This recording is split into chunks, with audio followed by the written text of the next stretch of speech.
오늘 함께 나눌 찬양은 찬송가 212장 겸손히 주를 섬길 때 함께 찬양하겠습니다.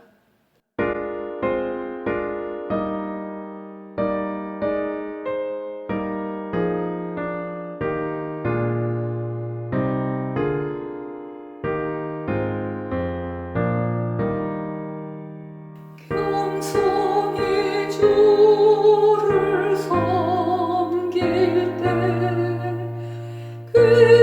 괴로운 일이 많으나 구주여 내게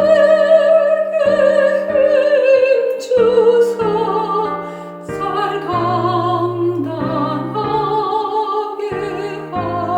하소서.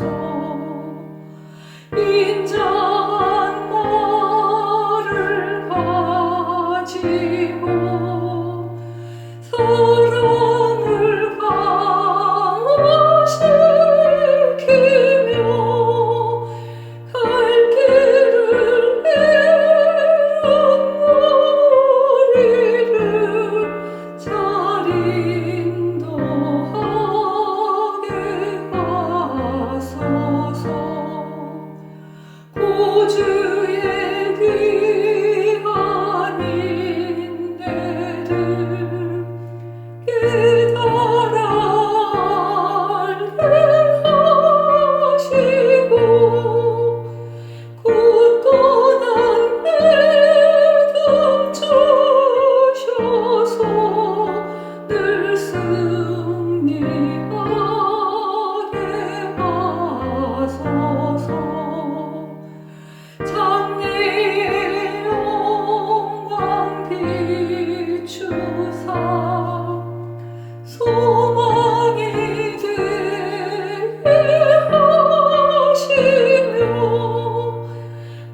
구주와 함께 살면서 참 평강 얻게 하소서.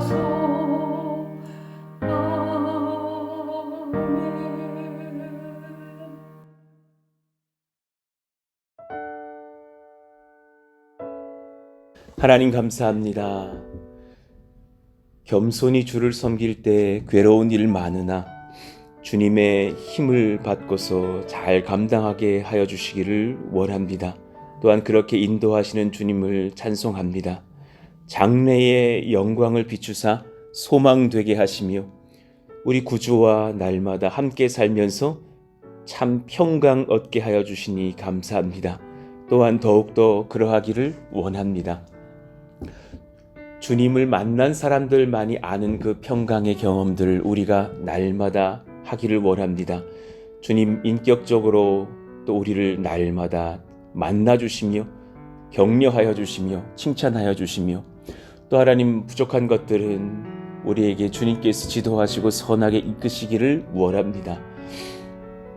주일의 말씀처럼 우리가 연약한 것 많고 무지한 것도 많으며 우리가 노력한다고 한다는 것들이 그저 나무 껍질을 벗겨서 얼룩무늬를 만들어 놓고 그렇게 짐승을 기른 것과 같으나 하나님께서 복 주시고 은혜 베푸사 우리를 덮으시는 줄로 알고 찬송을 올려드립니다.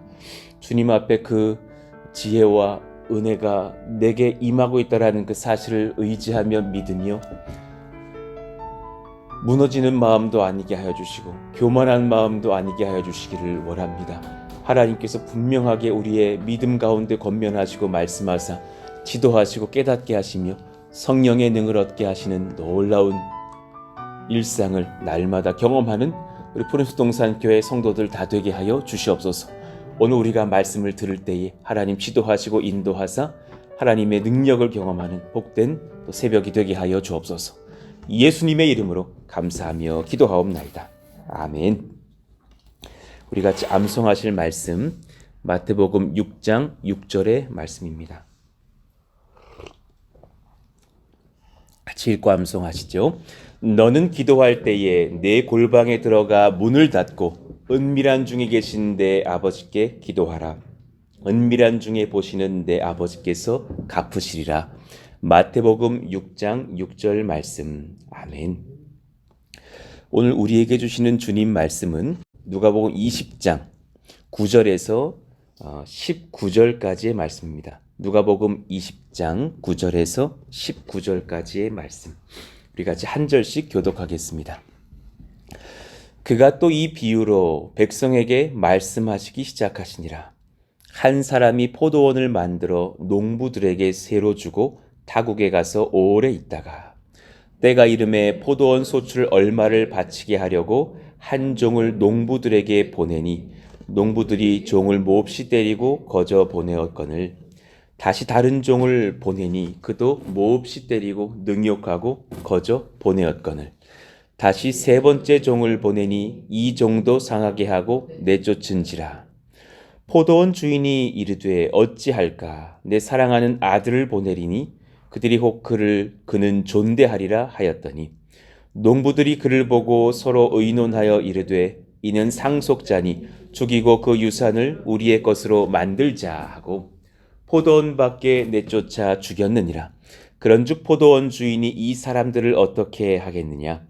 와서 그 농부들을 진멸하고 포도원을 다른 사람들에게 주리라 하시니 사람들이 듣고 이르되 그렇게 되지 말지어다 하거늘 그들을 보시며 이르시되 그러면 기록된 바 건축자들의 버린 돌이 모퉁이의 머릿돌이 되었느니라 함이 어찌미냐. 무릇 이 돌 위에 떨어지는 자는 깨어지겠고 이 돌이 사람 위에 떨어지면 그를 가루로 만들어 흩으리라 하시니라. 같이요.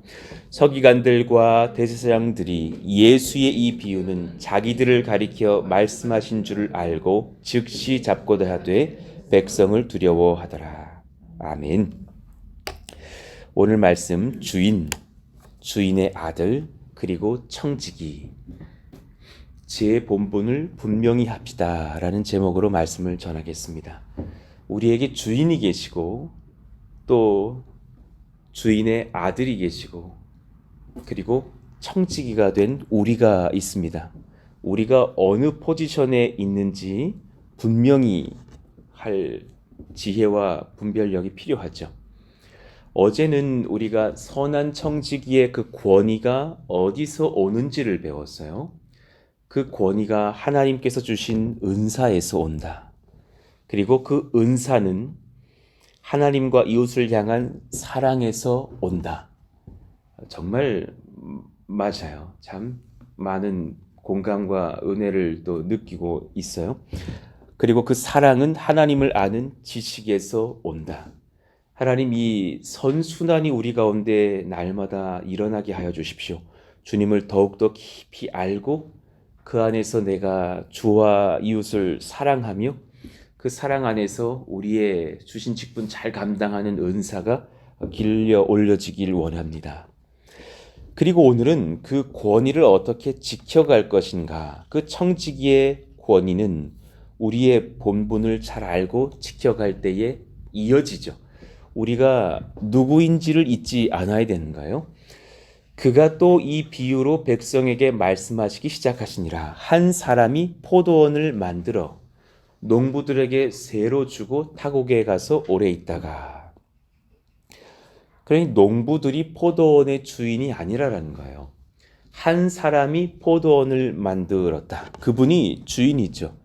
비유컨대 그분께서 지금 이 말씀의 그 본 의미로 보면 하나님이시죠. 주인께서 농부를 고용하셨고 그들에게 세를 주었다. 도급을 맡기면서 또 나눠주는 그런 일을 맡겼다는 거예요. 그들도 수익이 있겠으나 본 수익은 주인이 가져가셔야 마땅하죠.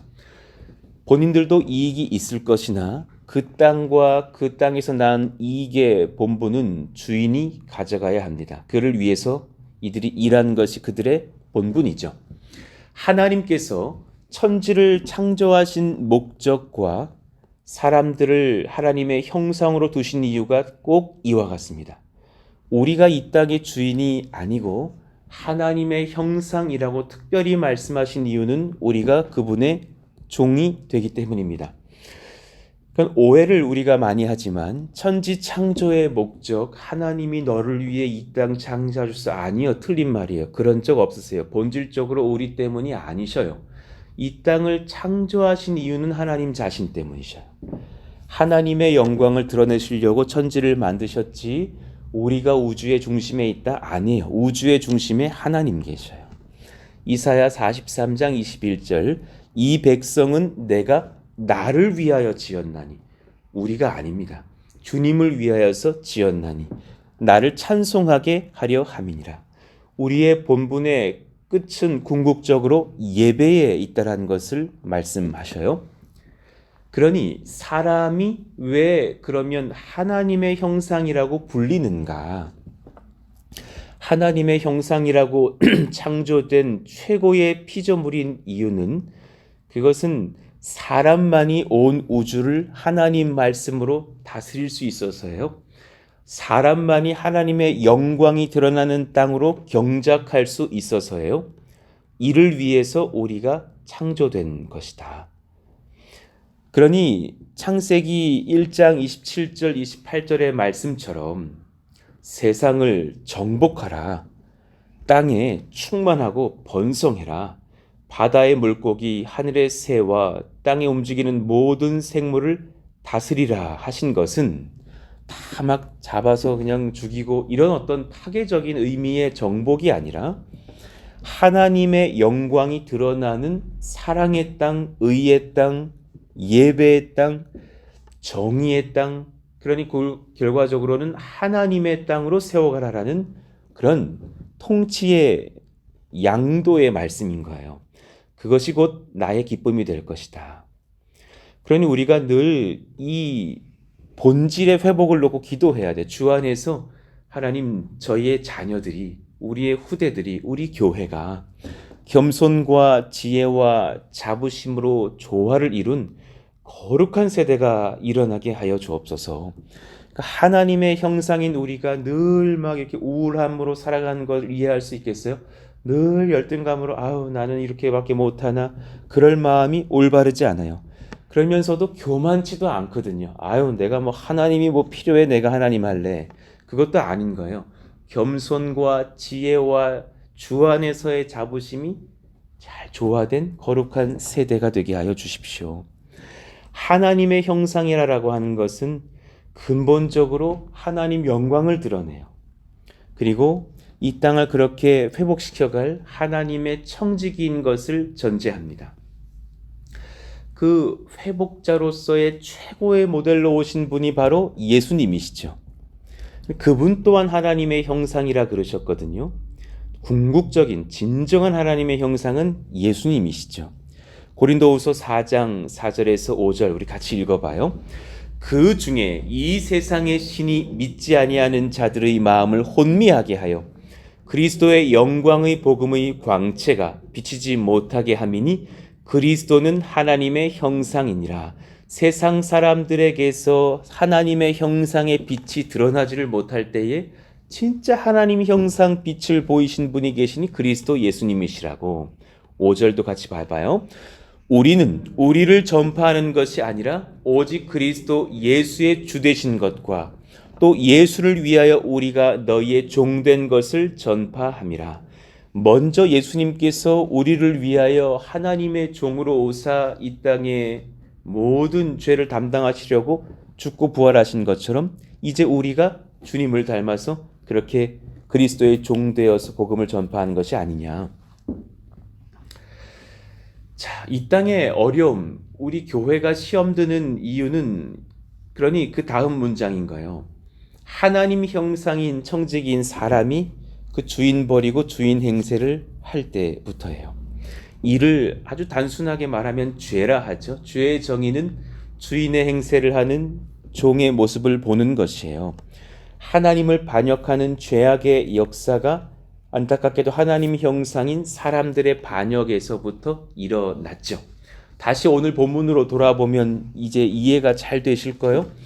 때가 이름에 포도원 소출 얼마를 바치게 하려고 한 종을 농부들에게 보내니 그런 농부들은 잘 그 소출을 바치면서 이렇게 주인께서 은혜를 베푸셔서 저희가 이렇게 일도 하고 또 열매도 얻고 행복합니다. 감사합니다. 하면 될 것을 한 종을 농부들에게 보냈을 때에 그 종을 농부들이 몹시 때리고 거저 보내었거늘 다시 다른 종을 보내니 그도 몹시 때리고 능욕하고 거저 보내었거늘 다시 세 번째 종을 보내니 이 종도 상하게 하고 내쫓은지라. 여러 선지자들과 하나님의 사람들을 그들에게 보내었으나 오히려 이들을 죽이고 박해하였던 이스라엘의 역사, 죄악의 역사, 성경에 그런 증거들이 많이 있죠. 예를 들면 열왕기상 18장 13절에 등장하는 엘리야와 오바댜의 대화인데 왕궁에서 왕을 섬기나 실제적으로는 주님을 섬겼던 오바댜의 그 고백을 들어보십시오. 이세벨이 여호와의 선지자들을 죽일 때에 많이 죽였다라는 거예요. 내가 여호와의 선지자 중에 100명을 50명씩 굴에 숨기고 떡과 물로 먹인 일이 내 주에게 들리지 아니하였나이까. 그러니까 얼마나 어려운 시대였을까. 참 이 이세벨과 아합이 무슨 로마 황제냐고요. 아니요, 이스라엘 왕이거든요. 그런데 오히려 이스라엘이 그 하나님의 선지자들을 죽이고 박해하였던 그런 시절을 우리는 많이 보고 듣지 않았습니까? 이 시대도 마찬가지고 이제 주께서 정말 약속하신 그 때에 자신의 아들을 자신의 포도원에 보내기로 작정을 하시죠. 참 우리 주님 비유도 이렇게 참 잘하시는 것을 봐요. 참 적절하게 지혜롭게 말씀을 해주셨어요. 포도원 주인이 이르되 어찌할까? 내 사랑하는 아들을 보내리니 그들이 혹 그는 존대하리라 하였더니 여기서 그 한 단어 혹이란 것을 들어봤을 때 아닐 확률이 많다라는 것을 사실은 아버지도 아시고 읽는 우리 성도 독자들도 아는 거죠. 그가 결국 어떻게 됩니까? 결국은 그런 농부들에게 오히려 죽임을 당하죠. 아들을 존대하며 그 아들을 영접하고 섬기는 자가 구원받을 것이고 큰 상 받을 것인데 그런 청지기들이 있다면 오히려 아버지 하나님의 권을 받고 통치하시는 만유의 상속자이신 그 아들에게서 능과 구원과 상을 얻을 텐데 히브리서 1장 2절 말씀 이 모든 날 마지막에는 아들을 통하여 우리에게 말씀하셨으니 이 아들을 만유의 상속자로 세우시고 또 그로 말미암아 모든 세계를 지으셨느니라. 얼마나 존귀한 복음의 정수입니까? 그 아들이 만유의 상속자이시구나. 그를 믿는 자가 또한 은혜를 입겠구나. 그가 또한 창조주 하나님의 삼위일체 하나님의 한 분 한 인격으로 신격으로 계셨구나. 요한일서 4장 14절에서 15절 우리 천천히 한번 읽어봐요. 아버지가 아들을 세상의 구주로 보내신 것을 우리가 보았고 또 증언하노니 누구든지 예수를 하나님의 아들이라 시인하면 하나님이 그의 안에 거하시고 그도 하나님 안에 거하느니라. 하나님과 교제할 수 있는 유일한 방법이 소개되어 누구든지 내가 보낸 나의 아들을 예수를 하나님의 아들이라 시인하면 하나님이 그의 안에 또 그도 하나님 안에 거할 것이다. 그런데 비유의 농부들이 또 이 땅의 많은 사람들이 오히려 하나님의 아들을 부인하고 죽이고 주인의 땅과 소유를 차지하려고 합니다. 그러니 주인의 땅과 소유를 차지하려는 자들이 예수님을 죽이는 거예요. 그러니까 그 시작과 끝이 사실 동일하죠. 왜 그렇게 반역을 하였느냐? 왜 하나님의 아들을 부인하느냐? 동일한 이유인 거예요. 주인의 땅을 내가 차지하고 내가 주인 행세하려고. 농부들이 그를 보고 서로 의논하여 이르되 이는 상속자니 죽이고 그 유산을 우리의 것으로 만들자. 포도원 밖에 내쫓아 죽였느니라. 참 예루살렘 성 바로 옆에 있는 그런 골고다 언덕으로 올라가서 그리고 예수님을 십자가에 못 박았으니 참으로 맞는 적절한 표현이시죠. 그런즉 포도원 주인이 이 사람들을 어떻게 하겠느냐? 와서 그 농부들을 진멸하고 포도원을 다른 사람들에게 주리라 하시니 사람들이 듣고 이르되 그렇게 되지 말지어다 하거늘. 이것이 사람의 죄의 심각성을 보여줘요. 사람이 어떤 상태인가? 모든 사실 지구상의 사람들이 주님의 청지기가 되어야 맞는데 내가 하나님 소유 영광 차지하려는 증상이 있어요. 우리 안에도 성령을 놓치면 그 증상 올라와요. 하나님과 그 아들의 권세 인정하지 않으려는 증상 있어요. 조금만 잘 되면 교만하여지고 조금만 불안하면 초라한 마음 가지고 원망하고 두려워하는 증상들, 사실 우리가 이 동그라미 3번의 증상이 얼마나 자주 반복돼요. 그러나 이것이 우리가 죄인된 아주 두드러진 증상이에요. 은혜 중에 은혜가 무엇일까? 이러한 사람의 반역과 죄를 하나님이 이미 예측하여 아시면서도 그 독생자를 이 땅에 보내셨다라는 것. 그러니 그 독생자를 보내셔야만 이 죄의 심각성의 증상들이 회복되고 하나님의 청지기로 돌아올 것이니 역시나 아시면서도 아들을 보내시고 아들이 박해받고 죽고 부활하신 것이 아닙니까? 17절 그들을 보시며 이르시되 기록된 바 그러면 기록된 바 건축자들의 버린 돌이 모퉁이의 머릿돌이 되었느니라 함이 어찌미냐. 이 말씀을 예수님께서 비유에 말미하시는 것은 이미 그렇게 될 줄 아시고 주님께서 아들 보내시는 것이 아니냐. 이미 창세전에 너희들이 그럴 것을 알면서도 창조하시고 나를 이 땅에 보내신 것이 아니냐. 이미 그 지혜와 능을 가지고 다 판단하시는 주님께서 그 머릿돌 삼으실 그 돌 대신 머릿돌 대신 예수님이 버린 돌 된다라는 것을 아시고 보내신다라는 거예요. 시편 118편 22절에 이미 다윗이 고백을 하죠. 건축자가 버린 돌이 집 모퉁이의 머릿돌이 되었나니. 이미 예언되어 있던 말씀이에요. 스가랴 4장 7절의 말씀처럼 그러나 그 버린 돌이 머릿돌이 되어서 구원의 은혜를 베푸실 때는 그것이 은혜라는 것을 선포해요. 한번 읽어봐요. 큰 산아 시작. 큰 산아 내가 무엇이냐. 내가 수룹바벨 앞에서 평지가 되리라. 그가 머릿돌을 내놓을 때에 무리가 외치기를 은총이 그에게 있을지어다 하리라 하셨고 아멘입니다. 우리에게는 구원의 문제는 큰 산인가요? 악한 영과의 싸움에서 승리할 수 있는 죄의 권세를 이길 수 있는 지혜와 능력은 우리에게 없어서 큰 산인 거죠. 그러나 그가 수룹바벨 앞에서 평지가 되리라. 그리고 그 수룹바벨이 진실로 예언하시는 한 분이 계시니 바로 예수님 아니십니까? 그 예수께서 머릿돌을 내놓을 때에 무리가 외치기를 은총이 그에게 있을지어다. 그 은혜가 우리 가운데 이제 임할지어다 한다는 것이 아닙니까? 이 모든 것을 아시면서도 이 땅에 독생자를 아낌없이 보내시는 하나님 아버지 사랑의 한없음을 묵상합니다. 요한일서 5장 5절과 6절 예수께서 하나님의 아들이심을 믿는 자가 아니면 세상을 이기는 자가 누구냐. 우리가 여러분 아무 능이 없는 것처럼 여겨질지라도 이 한 가지 믿음만 있으면 승리합니다. 예수님께서 하나님의 아들이십니다. 그러면 우리는 그 단순한 믿음 가지고 세상을 이기는 줄로 믿습니다. 이는 물과 피로 임하신 이시니 곧 예수 그리스도시라. 물로만 아니요 물과 피로 임하셨고 증언하는 이는 성령이시니 성령은 진리니라.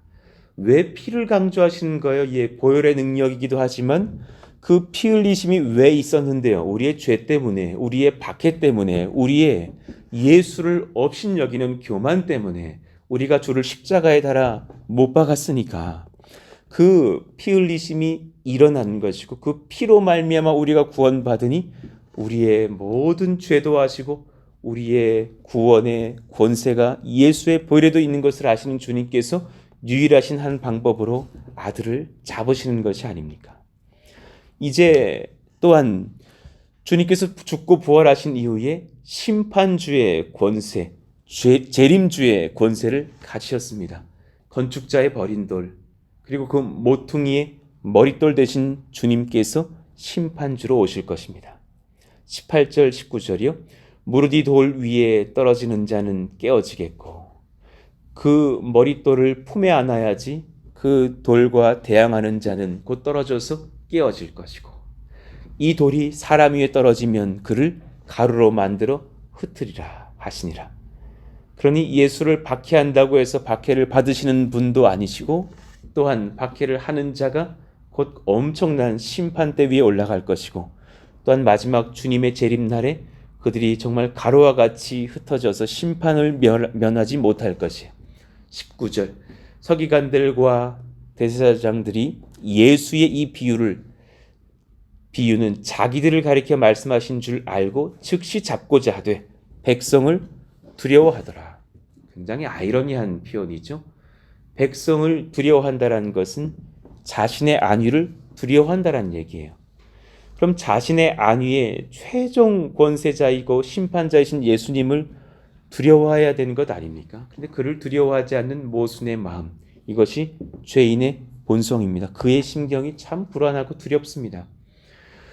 우리 모든 푸른송산교회 권속들의 심령이 평안할지어다. 정말 그러하기를 원합니다. 방법은 딱 한 가지입니다. 나의 주인, 그의 아들의 권세를 인정하는 분별력 있는 겸손한 정직이 되는 것입니다. 오늘 이 새벽 기도회를 마치고 여러분의 각 처소로 출근을 하시거든 그 주님의 권세를 인정하십시오. 그러면 분별력 있는 겸손한 정치기가 될 수 있습니다. 각 가정에서 이 권세를 인정하시면서 가정을 섬기시고 자녀들을 일으켜 세우시고 또한 학교로 보내십시오. 그 분별력 있는 어머니가 될 때에 하나님께서 그 가정을 하나님과 그 아들의 권세로 세워가십니다. 우리에게 주는 성령의 권위는 우리의 본분을 잘 알고 지킬 때 이어집니다. 그러니까 어제 이 네 가지를 간절히 기도하게 되었어요. 우리 같이 하나씩 좀 읽어봐요. 첫 번째 시작. 푸른숲 동산교회로 부르신 우리의 초심 잊지 않게 하소서. 아멘입니다. 우리를 여기로 왜 부르셨을까? 우리를 주님께서 부르신 이유는 분별력 있는 겸손한 청직이 되어서 말씀 잘 배워가며 또한 이 땅을 하나님의 나라로 바꾸어 가라고 그렇게 분별력 있는 겸손한 청지기가 되게 하셨습니다. 이 초심 잊지 않으시기를 원합니다. 교만의 병들이 불쑥불쑥 우리의 심령을 점령하지 않기를 원합니다. 건축의 여정 중 더욱 그러합시다. 끝까지 겸손합시다. 그리고 여러분 이를 위해서 기도해 주셔야 돼요. 건축 이후에는 더 큰 시험거리들도 올 수 있어요. 오히려 그때에 우리가 건물에 그렇게 심취되어져서 마음이 흔들리지 않기를 원합니다. 하나님만 바라보면서 건축 이후도 오히려 건실한 청지기들이 되어서 시험 드는 교회가 아니라 은혜를 끼치고 은혜를 받아 누리고 은혜로 이 땅을 겸손하게 하나님의 땅으로 바꿔가는 그런 청지기들의 모임이 되게 하여 주십시오. 전도와 선교와 예배와 기도의 조심 잘 지키게 하여 주십시오. 하나님 앞에 기도할 수 있는 권세가 얼마나 복됩니까? 전도하고 선교하는 것이 얼마나 귀한 청지기의 사명입니까? 그것을 잃어버리기가 참 쉬운 것이 교회입니다. 아유 그때 그렇게 했던 거 참 그 힘든 거 그거 또 해야 돼. 아니요. 그거 행사 아닙니다. 교회이기 때문에 주님 앞에 선교하고 전도하는 것이 마땅한 주님의 명령인 줄로 알고 받으시는 겸손한 청지기들 되시기를 원합니다. 예배도 그러하기를 원합니다. 그래서 여러분 늘 기도해 주셔야 돼요. 주일 예배, 수요 그린 워십, 새벽 기도. 오늘이 현장에서는 화요일인데 말씀을 받으시는 날에는 금요일이겠으나 내일 또 우리 수요 그린 워십을 드리면서 또 우리 임관민 집사님 말씀 나눔을 해주실 텐데 그 말씀 전문을 제가 받았거든요. 얼마나 은혜가 넘치는지 속으로 내가 한마디 했다니까요. 목사보다 나으시다. 네, 그랬다니까요. 얼마나 은혜가 넘치는지. 하나님 그 예배를 위해서 우리가 중보합니다. 악한 영이 틈타지 못하게 하여 주시고 말씀을 나누시는 집사님이나 우리 모든 참여하는 성도들이나 한마음 한뜻 되어서 은혜의 예배로 세워가게 하여 주십시오. 여러분 또 많이 참여해 주시기를 원합니다. 새벽 기도도 우리가 늘 위해서 기도하면서 악한 영이 틈타지 못하며 이 모든 예배들이 가정의 예배, 직장의 예배까지 다 붙으시기를 원한다고 기도해 줄 줄 압니다. 하나님 이런 청지기의 권위를 잘 지켜가는 우리의 본분을 분별하며 이어가며 또 주님을 인정하는 아름다운 교회가 되게 하여 주옵소서. 우리 오늘 말씀을 기억하시면서 우리 찬송 한번 부르시고 기도하기를 원합니다. 212장 여러분 우리 1절과 4절 부르기를 원하는데 겸손히 주를 섬길 때 괴로운 일이 많으나 그러나 우리가 청지기예요. 우리가 시험 든 주인이 아닙니다. 구주여 내게 힘주사 잘 감당하게 하소서. 그리고 이 청지기는 항상 장래를 봅니다. 언제를 보냐면 주인이 돌아오시는 날. 그 주인의 아들께서 다시금 돌아오시는 날. 그때가 바로 장래의 영광을 보는 날이에요.